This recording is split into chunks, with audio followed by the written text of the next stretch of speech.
Vamos lá, meus irmãos. Vamos lá. Vamos lá, meus irmãos. Vamos lá. Continuando aqui, nosso 8º dia de aula, missões 1 e 2, nosso segundo bloco, parte B. Continuando aqui a nossa gravação.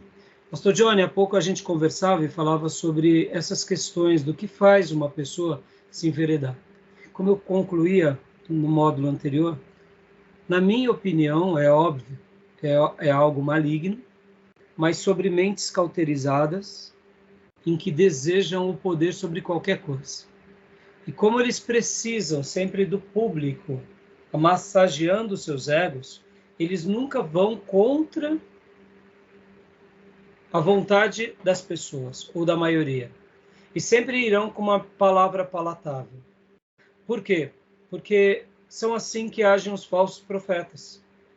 Em qualquer momento, em qualquer cultura, eles sempre massagearão o ego das seus ouvintes. Então, assim, ou, no caso, também pode ser pessoas que não têm base bíblica ou têm frouxidão bíblica, porque aí eles aceitam tudo. Mas, como há pouco dizíamos, e até citávamos alguns pastores de renome, que conheceram a sã doutrina, que são sábios e inteligentes, na minha opinião, eles literalmente se cauterizaram e eles se ajustaram à sociedade e eles querem uma igreja contemporânea que, em nome dessa contemporaneidade, eles dialogam com a sociedade e recebem todos, porque o que eles querem é um público que dê um bom feedback a eles, né? Então, é o que eu penso. Eu lamento por esses pastores, me entristeço porque conheci até alguns deles pessoalmente, tinha eles como referência, mas já não são mais, né?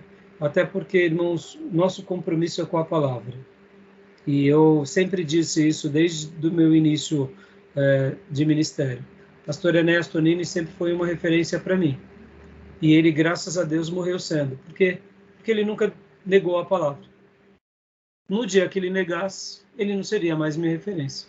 Mesmo sendo um dos fundadores dos batistas nacionais, né?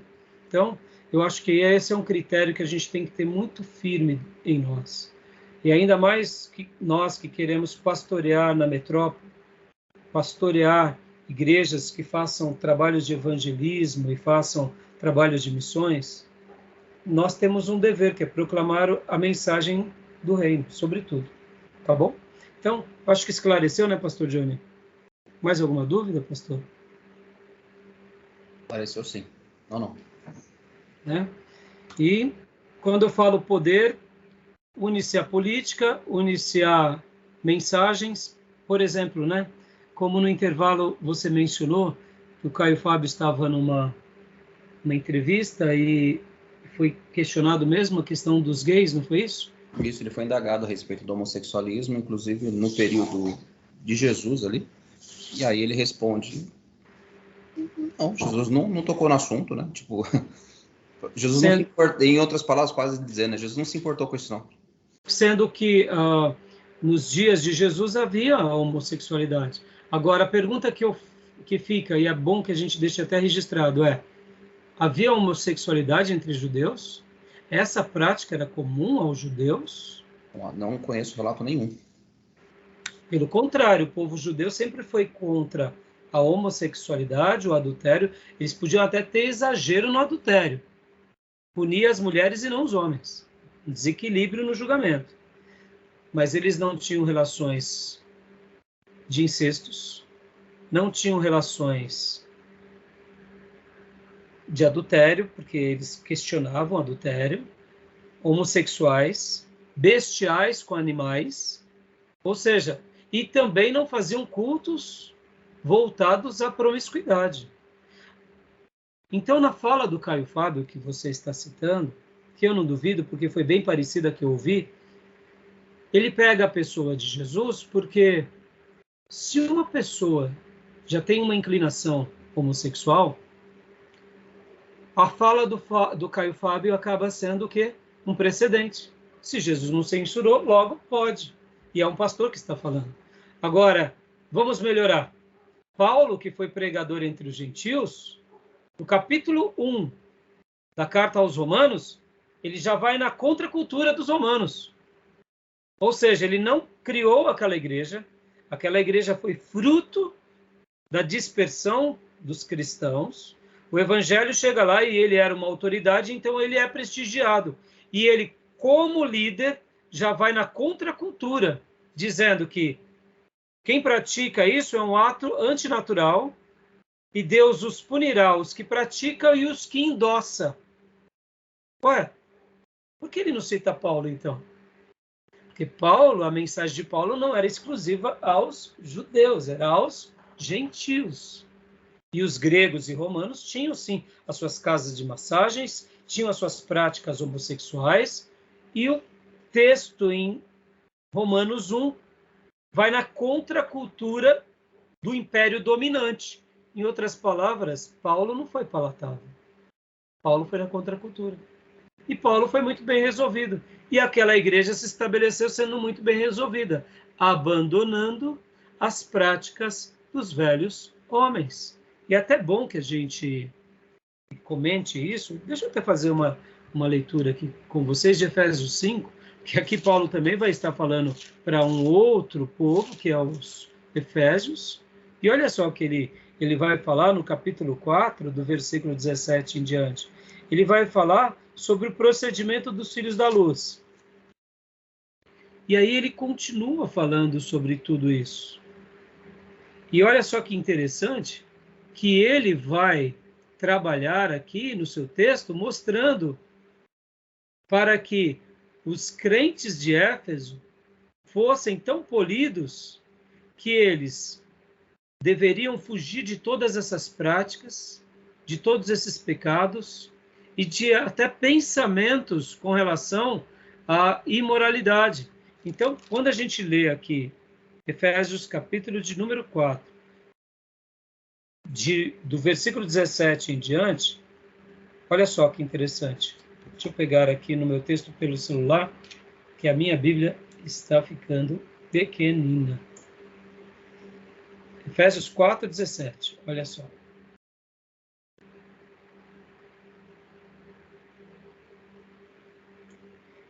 Por que o Caio Fábio não faz uma citação desse texto ao seu entrevistado? Porque aí vai na contramão do que ele acabou de dizer. Então, olha lá. Assim eu digo a vocês, e no Senhor insisto, que não vivam mais como gentios, que viviam na inutilidade dos seus pensamentos. Eles estão obscurecidos no entendimento e separados na vida de Deus por causa da ignorância em que estão, devido ao endurecimento do seu coração. Tendo perdido toda a sensibilidade, eles se entregaram à depravação, cometendo com avidez toda espécie de impureza. Todavia, não foi para isso que vocês aprenderam de Cristo. Percebam, aqui ele já está falando sobre a depravação e todo tipo de impureza. E agora, 21. De fato, vocês ouviram falar dele, e nele foram ensinados de acordo com a verdade que está em Jesus. Quanto à antiga maneira de viver, vocês foram ensinados a despir-se do velho homem, que se corrompe por desejos enganosos, a serem renovados no modo de pensar e a revestir-se do novo homem, criado para ser semelhante a Deus em justiça e em santidade proveniente da verdade. Portanto, cada um de vocês deve abandonar a mentira e falar a verdade ao seu próximo, pois todos somos membros de um mesmo corpo.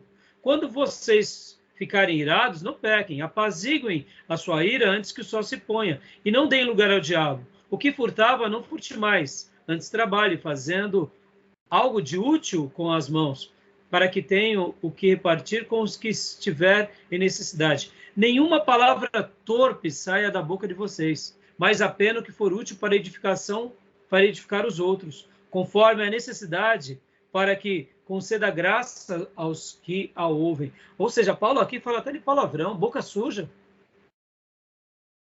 Não entristeça o Espírito Santo de Deus, versículo 30, com o qual vocês foram selados para o dia da redenção. Livrem-se de toda amargura, indignação, ira, gritaria, calúnia, bem como de toda maldade. Sejam bondosos, compassivos uns para com os outros, perdoando-se mutuamente, assim como Deus os perdoou em Cristo. E aqui eles continuam falando sobre essas instruções, e olha só, portanto, sejam imitadores de Deus como filhos amados e vivam em amor, como também Cristo nos amou e se entregou por nós como oferta e sacrifício de aroma agradável a Deus. Entre vocês não deve haver nem sequer menção de imoralidade sexual. Olha como o texto bíblico é enfático, irmãos. Nem piadinhas indecorosas, como também de nenhuma espécie de impureza e de cobiça, pois essas coisas não são próprias para os santos. Ou seja, olha só que interessante, no versículo 4, não haja obscenidade, ou seja, atitudes obscenas. O que é a obscenidade, irmãos? Em outras palavras, o que é obscenidade? É um caráter ou qualidade de obsceno, o ato dito de coisa obscena, aquelas práticas indecorosas. Onde estávamos? Aqui. Nem conversas tolas, nem gracejos imorais, que são inconvenientes, mas ao invés disso, ações de graças.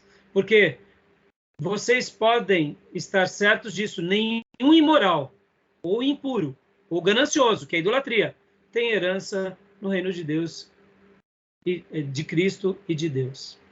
Ninguém os engane com palavras tolas, pois é por causa dessas coisas que a ira de Deus vem sobre os que vivem na desobediência. Portanto, não participem com eles destas coisas, porque outrora vocês eram trevas, mas agora são luz no Senhor. Vivam como filhos da luz, pois o fruto da luz consiste em toda bondade, justiça e verdade. E aprendam a discernir o que é agradável no Senhor. Não participem das obras infrutíferas das trevas, antes exponham-nas à luz, porque aquilo que eles fazem oculto, até mencionar é vergonhoso. Mas tudo que é exposto pela luz torna-se visível, pois a luz torna visível todas as coisas. Por isso é que foi dito, desperta, ó tu que dormes, levante dentre os mortos e Cristo resplandecerá sobre ti. Amém. Precisa de mais alguma coisa? Paulo desossa. Então, meus irmãos, é como o pastor Augusto Nicodemos diz, que quem vive assim está debaixo do espírito do erro, e o espírito do erro já é uma sentença de Deus. A mente da pessoa fica cauterizada e ela é entregue às suas próprias inclinações. Já está vivendo uma condenação. Que Deus tenha misericórdia desses tais. Tá bom, meus irmãos? Então, é uma pena. Eu acho que podem existir outros motivos, viu, pastor? Mas eu acho que esses são suficientes para gerar em nós temor, né? Você vê como que a citação do texto bíblico é tão enfática. Coisas que nem precisamos citar. A gente precisa nem citar, porque não convém aos santos, né? Tá bom? Beleza, meus irmãos? Então, vamos lá. Vamos para o nosso livro aqui. Agora, já falei. Vamos pegar aqui a página 54 e 55 do livro-texto. Na página 54 e 55 do livro-texto. Só queria fazer menção aqui sobre algo. Esse é o capítulo que fala sobre o povo santal. Aí está falando sobre o povo santal, tal. E aí o autor, ele faz um comentário, trabalhando, eu até pus aqui na minha apostila, sobre isso. Aqui.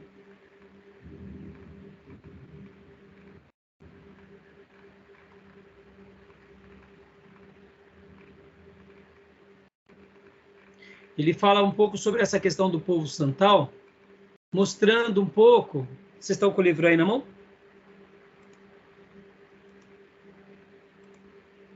Joia. Então, página 54, aqui, ó, os teólogos gregos manipulando através dos séculos o nome pessoal do Todo-Poderoso, Zeus. Acharam? Acharam? É no terceiro parágrafo, eu acho. Primeiro, segundo, terceiro, quarto. Quarto parágrafo. Grego. Isso, acharam, né? Eu vou replicar aqui uma edição antiga, só para facilitar aqueles que não tiverem o livro, estiverem acompanhando a aula aqui conosco. Deixa eu só abrir aqui. Onde está Zeus? Deixa eu ver se eu consigo achar aqui com facilidade. Zeus. Zeus. Sua voz está picotando a todo momento. Não sei se Tá é a minha picotando? internet ou é a sua. Ah, é? Tá bastante. Puxa. Pelo menos para mim. Eu acredito que seja a minha mesmo. Para mim não tá não. É mesmo? Então, deve ser a internet, viu, Zeus? Aqui achei, onde eu queria... Gil, deve ser... Por isso que a gente precisa trocar a nossa forma de fazer a aula, né? Vamos ver se para o ano que vem a gente faz alguns testes e pega uma outra plataforma. Eu gosto muito do Skype, porque a gravação fica muito boa. E não força tanta máquina, sabe? Ele é leve, né? É antigo. Meu filho fala, pai, o Skype Skype é do século passado. Mas eles fizeram uma repaginada, agora você pode pôr até 100 pessoas na linha, né? Mas o problema está sendo a internet, talvez, né? Ou alguma coisa que a gente precise fazer. Vocês baixaram a nova versão do Skype ou não? De repente pode ser atualização, né? É. Será que não é atualização? Pode ser. Pode ser atualização, né? No intervalo a gente faz a atualização, tá bom? Beleza? Tá dando para entender, Gil? Vamos lá. Deixa eu só aqui ampliar. Então, aqui, ó. Aqui, deixa eu ampliar aqui.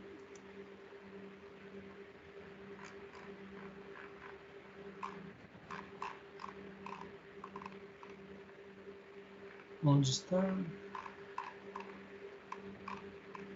Onde está? Aqui.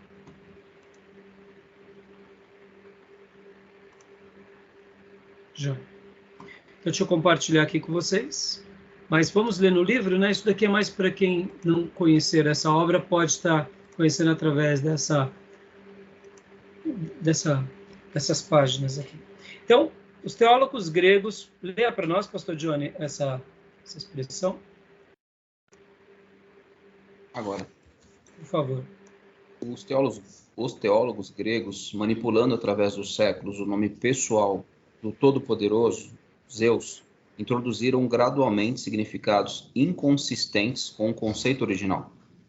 Eles decidiram, por exemplo, afirmar que Zeus fora gerado por dois outros seres, Cronos e Rhea. Uma vez que os teólogos induziram os adoradores a aceitarem a sua revisão, o nome Zeus não mais designava um criador incriado. Na ausência de um número suficiente de pessoas como Polen para defender o conceito original, Zeus morreu como um nome válido para Deus. Esse termo, uma vez profundo, prosseguiu tornando-se, porém, tão incrustado de erros que nem sequer alguém como Platão ou Aristóteles puderam resgatá-lo. Eles tiveram simplesmente de passar por ele, favorecendo Deus. O mesmo fizeram os tradutores judeus e os apóstolos cristãos. Do mesmo modo, quase no exato momento em que o cristianismo nasceu, os modificadores de significados teológicos tentaram insinuar novos sentidos tendenciosos nos termos cristãos. Os grandes concílios teológicos dos pais da Igreja podem ser tidos como uma tentativa de impedir que os termos cristãos importantes sofressem o mesmo destino que palavras antes elevadas, como Zeus, tinham sofrido. Dá uma pausa até aqui, pastor. Meus irmãos, vocês percebem como aquilo que eu estava falando na aula anterior, os pontos de contato, o abridor de olhos, ele pode ser muito útil, mas se nós não tomarmos cuidado, uma palavra que num primeiro momento pode ser algo bom para hoje, se de repente aquela ideia, aquele conceito, aquela expressão tiver outros significados por trás, para a gente voltar atrás vai ser muito difícil. Então, o que o autor ele está querendo defender aqui? Lembram que lá para os cananeus, existia um nome típico para Deus, e no caso, os javenistas, havia um nome também específico para Deus. Então, El Elyon, por exemplo, era algo muito comum a quem? Aos cananeus. Houve a ponte e não houve um problema em si. Já Javé, aquela revelação especial de Deus para Abraão, ou Deus de Abraão, ficou mais claro. Mas percebam que agora que o autor ele está falando sobre outros povos, e aí ele faz esse comentário aqui sobre os gregos, por que ele começa a falar de Zeus? Porque vocês vão lembrar que no Novo Testamento, ou na Bíblia Septuaginta, quando precisava se falar sobre o Deus criador do céu e da terra, eles poderiam ter colocado Zeus no lugar de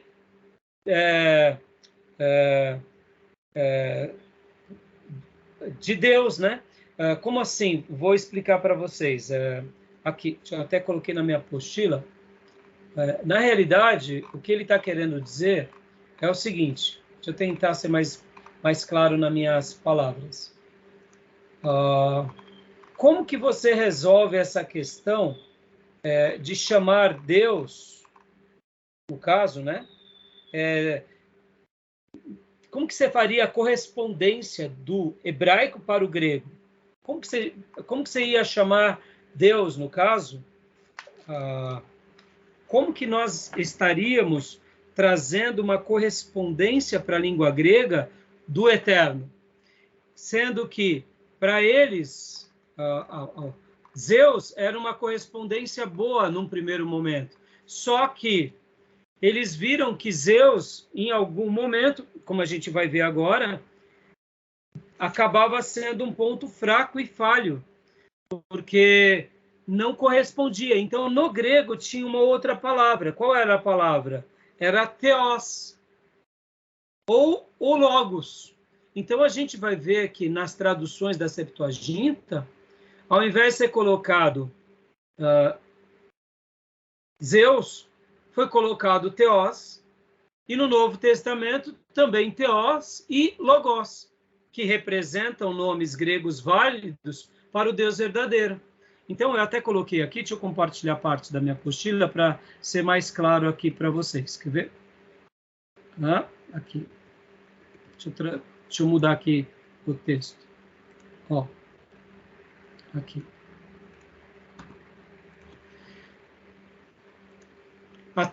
A tese de Richardson, Deus preparou o evangelho para todos os povos, e também todos os povos para o evangelho. Deus preparou o mundo gentil para receber o evangelho. E aqui ele vai falar sobre isso. Para Abraão, o caldeu, todo-poderoso de Javé. Já para Melquisedeque, é o Elion, Deus Altíssimo. Um nome para Deus nos textos antigos, escritos em fenício, uma ramificação posterior da língua cananeia antiga de Melquisedeque, até aí nenhum problema. É classificado como o fator Abraão em Javé, revelação especial de Deus, e o fator Melquisedeque em El Elyon, revelação geral de Deus. Seguindo essa linha de raciocínio, Richardson trabalha mais revelações de Deus no Antigo Testamento, como Paulo e João aceitaram mais tarde o Theos e o Logos como os nomes gregos válidos para Deus verdadeiro. Ou seja,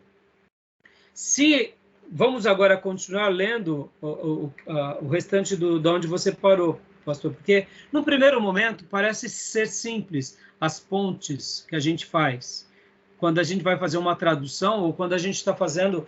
Vocês têm que lembrar que qual é o papel aqui? É se comunicar com aquele povo, levando o Deus verdadeiro na língua daquele povo. Parece ser simples, mas não é simples. Concorda? Estão entendendo a linha de raciocínio? Concordo. Você vai pregar para o povo lá da Etiópia, chega para uma tribo da Etiópia, ou qualquer outra tribo da África. Porque, irmãos, tem que lembrar que existem muitas nações dentro de um país. Há um país, como o Brasil. E o que é o país em si? É o conglomerado de vários estados debaixo de uma mesma bandeira, regidos por certas leis, mas dentro desses estados tem algumas etnias e grupos e nações. Uma tribo indígena é uma nação, com os seus códigos, com as suas leis, com os seus credos. Então, muitas vezes, a gente já pressupõe que eles conhecem o Deus verdadeiro, mas não necessariamente. E como eles chamam o Deus verdadeiro? Então, quando a gente vai proclamar para aquele grupo, para aquele povo, ou para aquela nação, como que a gente vai falar do Deus verdadeiro?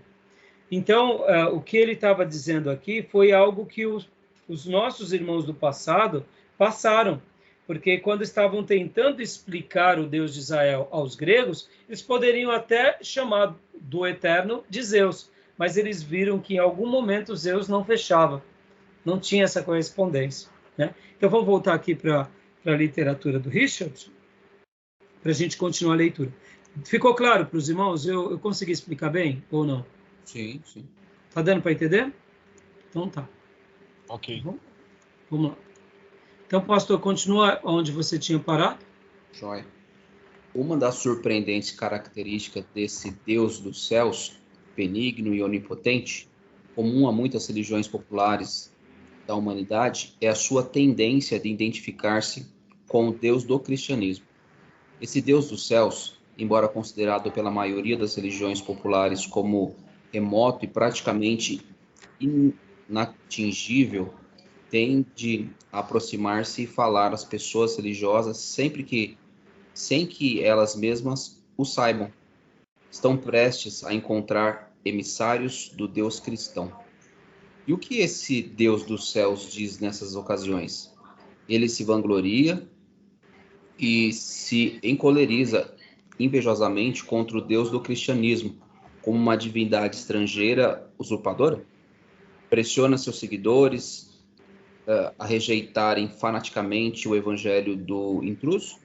Longe disso.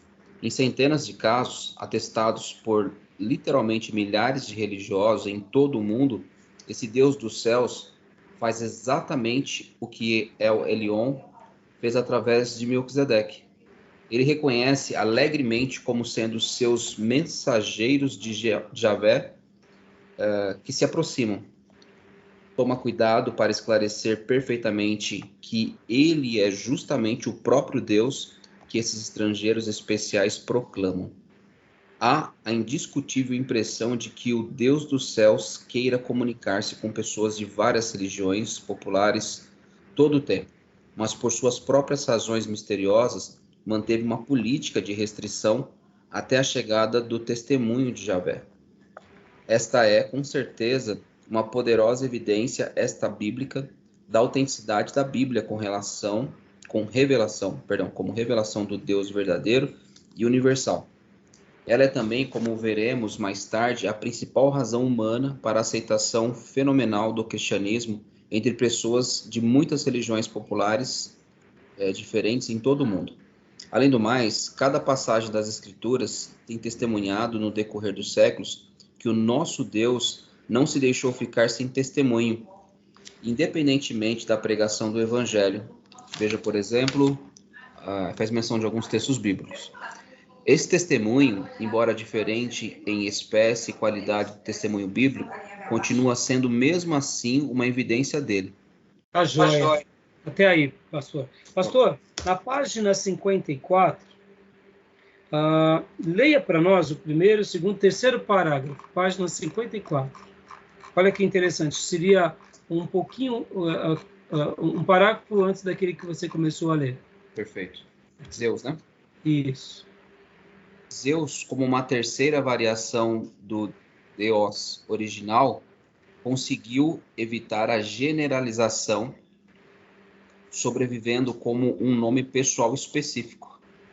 De fato, Epimênides usou Zeus como nome pessoal do Todo-Poderoso em outra parte do mesmo poema, citado pelo apóstolo Paulo em Tito 1,12. Porém, um destino diferente e muito mais sério sobreveio à variante Zeus. E aí onde começa a explicação que a gente acaba de ver. Então, Zeus, ao estudar sobre esse deus grego, num primeiro momento ele poderia ser o substituto de Theos. Mas quando vemos que, de fato, ele tem características que vão contra a essência do eterno, logo não serve como correspondência. Tá bom, meus irmãos? Então, aqui o autor estava falando isso para mostrar um pouco como essa relação tem a ver com quando a gente vai poder se comunicar com essas pessoas, né? Tá bom? Aqui agora, para a gente concluir essa parte, vamos para a página 56, ainda onde você tinha lido. Isso, como é trágico. Página 56, deixa eu só pôr aqui também. Como é trágico. Isso. Leia para nós, pastor. Beleza. Como é trágica... É aqui mesmo, né? Isso.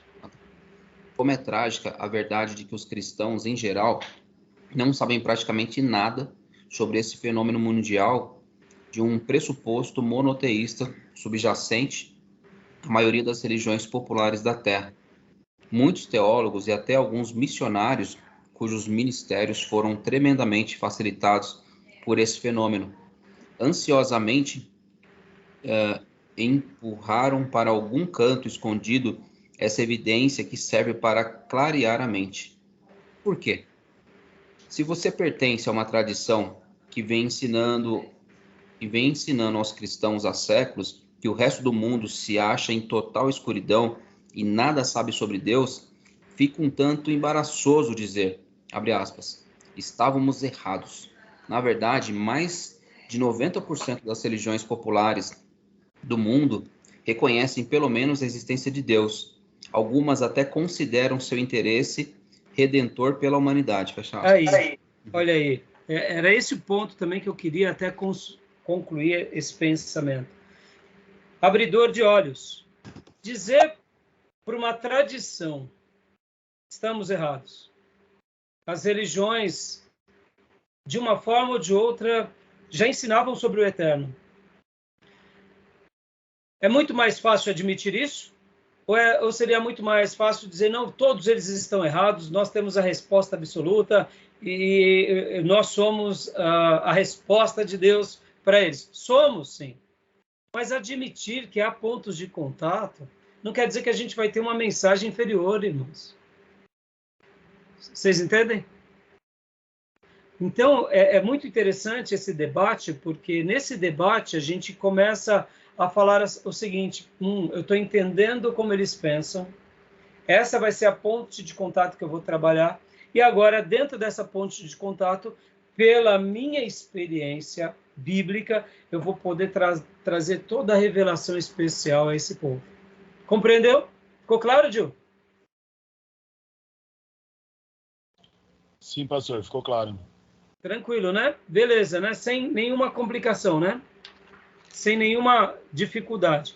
Bom, o autor ele vai continuar falando, então, sobre isso, tanto aqui quanto nas demais histórias que vocês estão aprendendo. E eu queria agora também, para a gente fechar esse bloco, ir para a página de número 68, quando fala sobre os chineses e os coreanos. Eu achei essa parte aqui realmente ela é fascinante também. Chineses e coreanos. Desculpa pedir isso aí, mas o senhor poderia só complementar o que o senhor ia dizer na hora que caiu a minha conexão aqui?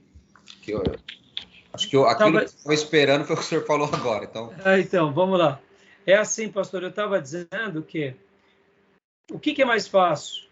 Dizermos para as pessoas que elas estão erradas, como o autor aqui mencionou há pouco, né? Dizer para elas o seguinte, olha, estamos errados. Por uma tradição que durante anos dizemos, todos estão nas trevas, todos são cegos, eles não conhecem o Deus verdadeiro. É muito mais. O que seria mais fácil? A gente chegar para esse povo que já tem isso quase como uma reza, um mantra. A verdade está em nós. Nós somos os verdadeiros anunciadores da verdade. Então, é mais fácil para nós o quê? Chegar para essa tradição e falar, como o autor disse, né? Porque estou só parafraseando ele. Irmãos, estamos errados. 90% das culturas fala sobre o Deus eterno. Ou seja, É possível ter uma ponte de contato. Eles não são ignorantes de tudo. O que eles fazem é não seguir a esse Deus eterno. Esse Deus eterno que eles têm consciência, que eles ouviram falar, eles se perdem depois adorando seus outros ídolos, as suas práticas, ou seja, mas que eles ouviram falar, que eles têm uma inclinação. Então, quando você tem essa ponte de contato, isso é maravilhoso. Por que é maravilhoso, irmãos? Isso te abre precedente para vocês falarem, olha, vocês já ouviram falar dele? Já, então eu quero dizer, o nome dele é esse. E a revelação especial dele é essa. Porque, irmãos, você tem que lembrar, nós temos que lembrar que quando Jesus chegava e falava para os fariseus que eles estavam nas trevas, não significa que eles não conheciam teoricamente sobre o Deus de Abraão, o Eterno. Quando Jesus falava para eles, para os fariseus e para os judeus, vocês são filhos do diabo, não quer dizer que eles não conheciam a lei de Moisés. Compreende? Vocês estão nas trevas. Isso não quer dizer que eles não sabiam do que era a luz. Eles viviam nas trevas por causa das suas escolhas. Mas o conhecimento acadêmico, eles tinham noção. Então, Jesus, quando falava de Abraão e falava de Moisés, Jesus fazia a ponte de contato. Podem ver, Jesus dizia de Abraão, Jesus dizia de Moisés. E Jesus dizia, se vocês dizem que Moisés é o pai de vocês, ou Abraão é o pai de vocês, vocês não fariam o que vocês estão fazendo comigo. Mas ele pegava a ponte de contato. Mas perceba, os termos vocês estão nas trevas porque vocês negam a palavra de Deus. Agora, não é porque o mundo está em escuridão, preso nas suas cadeias religiosas, nas suas cegueiras e pecados, que eles não vão ter percepção do Eterno, que eles não vão ter percepção do Criador. Então, essa é a proposta do Richards. Só que, olha só, voltando à aula anterior, olha como isso é complexo, porque se a gente chega e começa a abrir um leque muito grande, a gente começa a se tornar ecumênico. Ah, vocês já ouviram falar do Eterno? Já? Inclusive, vocês têm um ídolo ao Eterno? Aliás, tem um altar ao Deus desconhecido? Então, vocês já são do Eterno. Ó, um pastor neopentecostal não faria isso? Então, você já serve ele. Você é meu irmão. Vamos adorar a Deus juntos. Não tem problema, não. Perceba, uma coisa não tem nada a ver com a outra. Mas vocês entendem como esclarecer a igreja de que Deus, de uma forma ou de outra, já se revelou para os povos no passado? Isso não teria problema, irmãos. Não é também criar uma mensagem universalista. Mas sabe aquela questão, irmãos? É mais fácil falar o quê para a igreja? Não pode, não deve, não faz. Do que explicar o porquê não se deve, porquê não se pode, porquê não se faz, né? E para negação é mais fácil do que para explicação. Então, falar que está todo mundo na cegueira, está todo mundo no pecado, é mais fácil do que dizer, não, de uma forma ou de outra, Deus se manifestou nas culturas. Deus se manifestou por meio do seu jeito de agir e fazer com os outros povos. Interessante, né? Tudo bem, pastor? Era isso? Show de bola, agradeço. Assim, a grosso modo, eu poderia até afirmar que se trata de uma revelação natural e revelação especial. Exatamente. A revelação natural, por meio, vamos dizer assim, por meio da natureza, mas não deixa de ser uma revelação também espiritual por meio da maneira em que eles entendem Deus. É natural, mas tem o lado espiritual no sentido de Deus se comunicando naquela cultura. Agora, irmãos, nós não podemos negar que se o diabo cega pastores que um dia forem iluminados, quem dera com uma tribo indígena. Justamente. O outro povo. Oh, meu Deus do céu. Se nós hoje vemos pessoas como foi Judas Iscariotes apostatando da fé, quem dera. Quem não tem ainda essa clareza da revelação especial, né? Então, esse material ele é um abridor de olhos. Mas voltando, irmãos, a gente tem que tomar muito cuidado. Conhecer isso é só uma maneira para a gente ter um elo de contato. Mas a gente tem que saber entrar e saber sair. Senão a gente vira ecumênico, ou a gente vira político, ou a gente nega a fé. Porque aí a gente vai querer agradar aqueles que a gente está pregando. E aí o que acontece?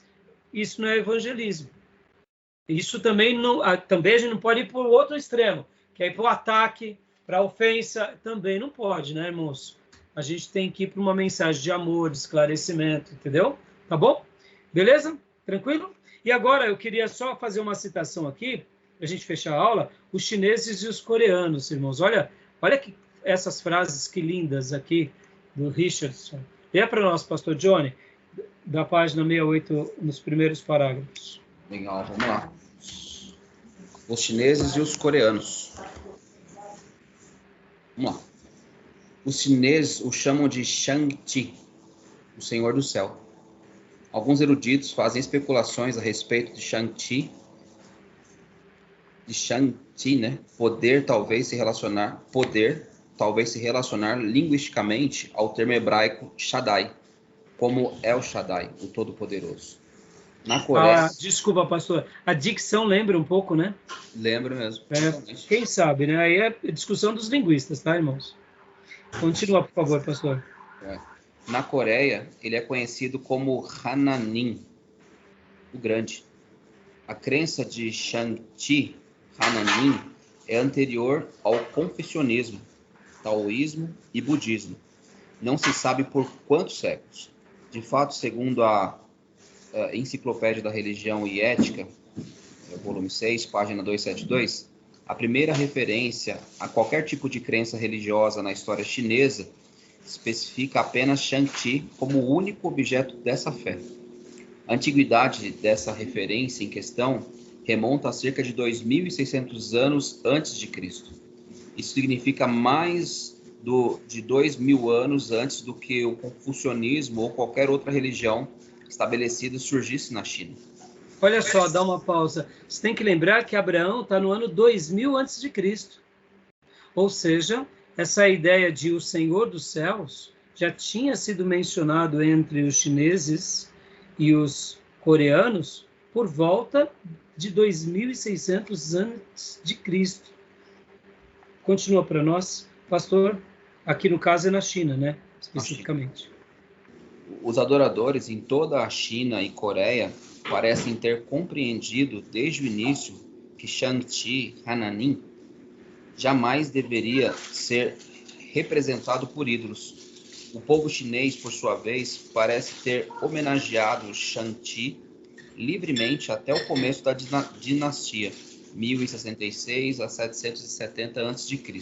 Esse período aqui é o período, se a gente for lembrar na história, do rei Davi, meus irmãos. Rei Davi, rei Salomão. Lembra das influências do templo?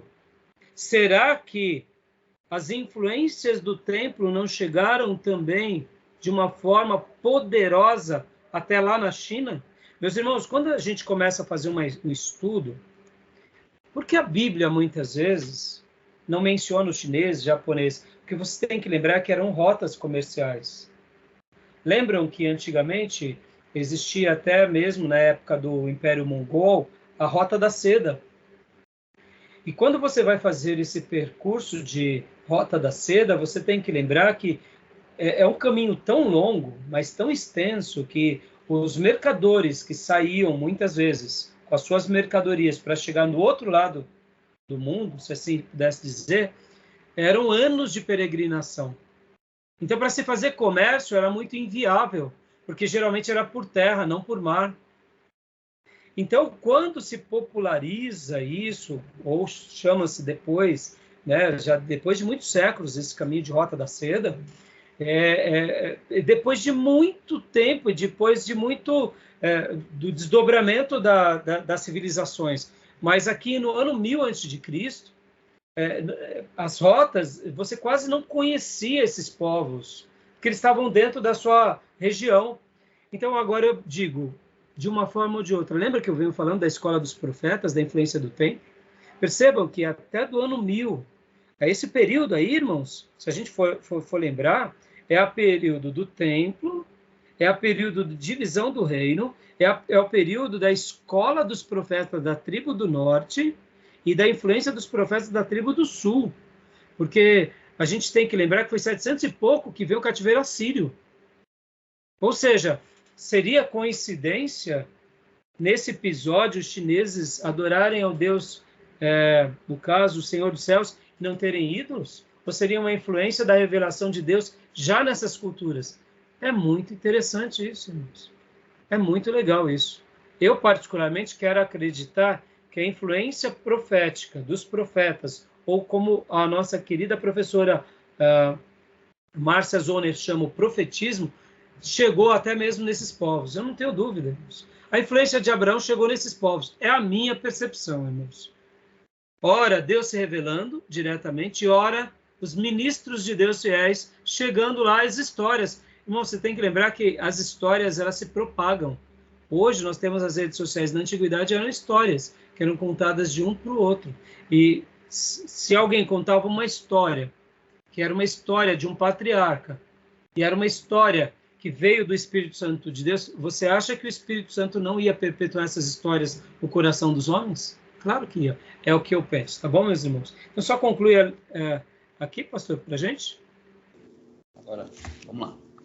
Nessa época, os líderes religiosos chineses, desejosos de enfatizar a majestade e santidade de Shang-Chi, gradualmente perderam de vista seu amor e misericórdia para com os homens. Eles logo limitaram de tal modo a fé que apenas o imperador foi considerado suficientemente bom para adorar Shang-Chi, e isso somente uma vez por ano. Opa, olha aqui a restrição humana. Olha, o ser humano agora diz, não, é o imperador que adora. E aí, continuando, pastor? O povo comum, a partir deste período, ficou proibido de render culto diretamente ao Criador. Foi-lhe dito que o pai, imperador, tomaria conta de tudo. Paralelos trágicos ligam essa antiga política chinesa com a decisão do líder Inca Pachacuti de restringir às classes altas o privilégio de adorar Viracocha. Tá bom até aí. Olha só que interessante. Por que eu quis fazer aqui essa leitura com vocês agora? Olha que interessante. Mais uma vez, qualquer semelhança é mera coincidência. Quem é que deve ter influenciado essa omissão ao adorar Shang-Chi, o Senhor dos Céus, somente para o imperador? Será que não é o dedo de Satanás, meus irmãos? Perceba, qualquer semelhança é mera coincidência, não? Na história do cristianismo, quem é que deveria ler a Bíblia? Conhecer a Bíblia, e se fosse ensinar somente em latim, quem é que tinha o domínio da Bíblia? Está entendendo como o diabo vai tentando tirar o eterno das pessoas? O conhecimento do eterno, e aí onde entra, é óbvio, uma influência humana, uma influência diabólica, e aqui a gente vê ele citando também com relação aos incas. A mesma coisa. Mas isso não omite o fato de Deus ter se comunicado. E para a gente fechar aqui, a página 117 do livro. Porque aí ele vai contar várias outras histórias. E isso tudo acaba sendo o quê? O fator Sodoma, né, irmãos? O que é o fator Sodoma? É a maneira em que o entendimento fica obscurecido. O fator Sodoma nada mais é do que a rebelião contra os próprios servos de Deus, né? Bom, eu fiz muitas anotações nesse livro. Quando eu dei no seminário essa matéria, que éramos naquele período em que demorava-se vários meses, então dava-se para ler mais, e aí a gente ia debatendo um pouco mais esses capítulos. Mas vamos lá para a página 117, que eu queria agora simplesmente pegar, porque aqui vai contar várias histórias de vários povos, que vai se repetir ou vai se assemelhar essas histórias. Mas na página 117, eu deixei uma frase aqui registrada, eu quero ler com vocês agora, que é essa daqui. Página 117, segundo parágrafo, no meio do livro. Devido à longa demora do cristianismo... Achou? Pode ler para nós, pastor, por favor. Pois não. Devido à longa demora do cristianismo em preparar um movimento missionário positivo para alcançá-los, o fator Sodoma finalmente conseguiu neutralizar o fator Melquisedeque, enquanto milhões sucumbiram às pressões do hinduísmo, budismo, islamismo e outras religiões. Dá uma pausa aqui. Então perceba, irmãos, aqui qual que é a questão? muitas vezes o povo de Deus, aí onde entra a nossa culpa, eu gosto muito de usar essa frase lá na nossa igreja local, quando eu falo, irmãos, o único julgamento que nos é permitido é o auto-julgamento.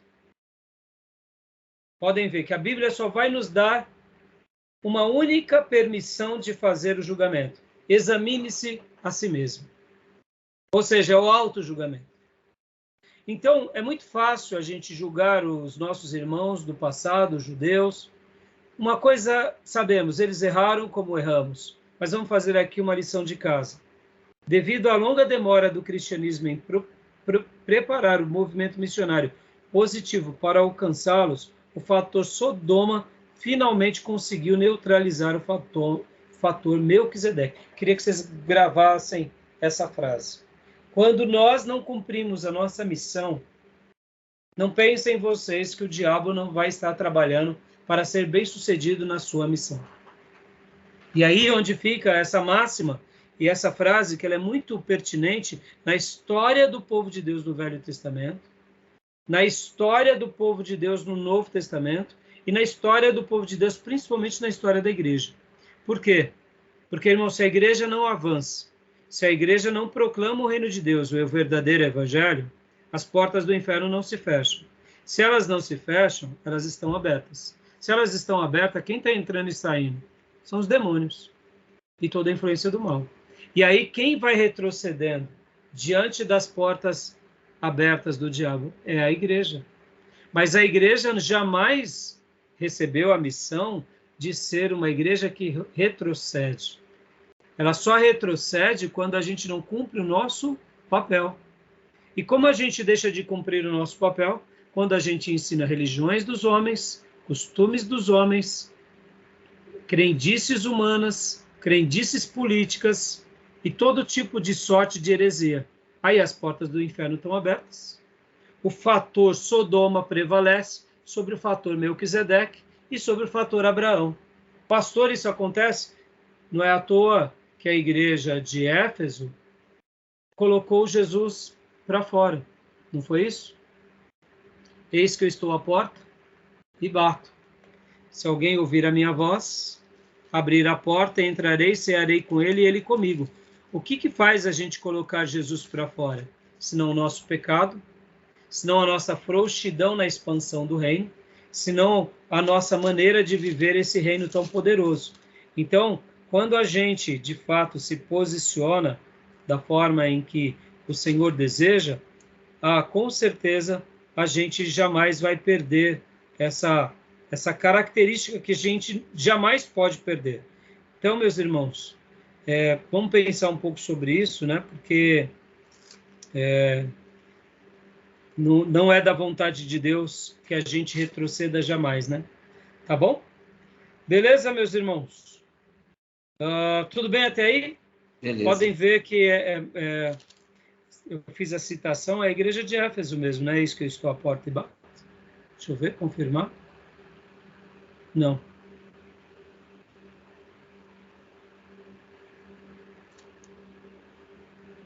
Éfeso é Laodiceia?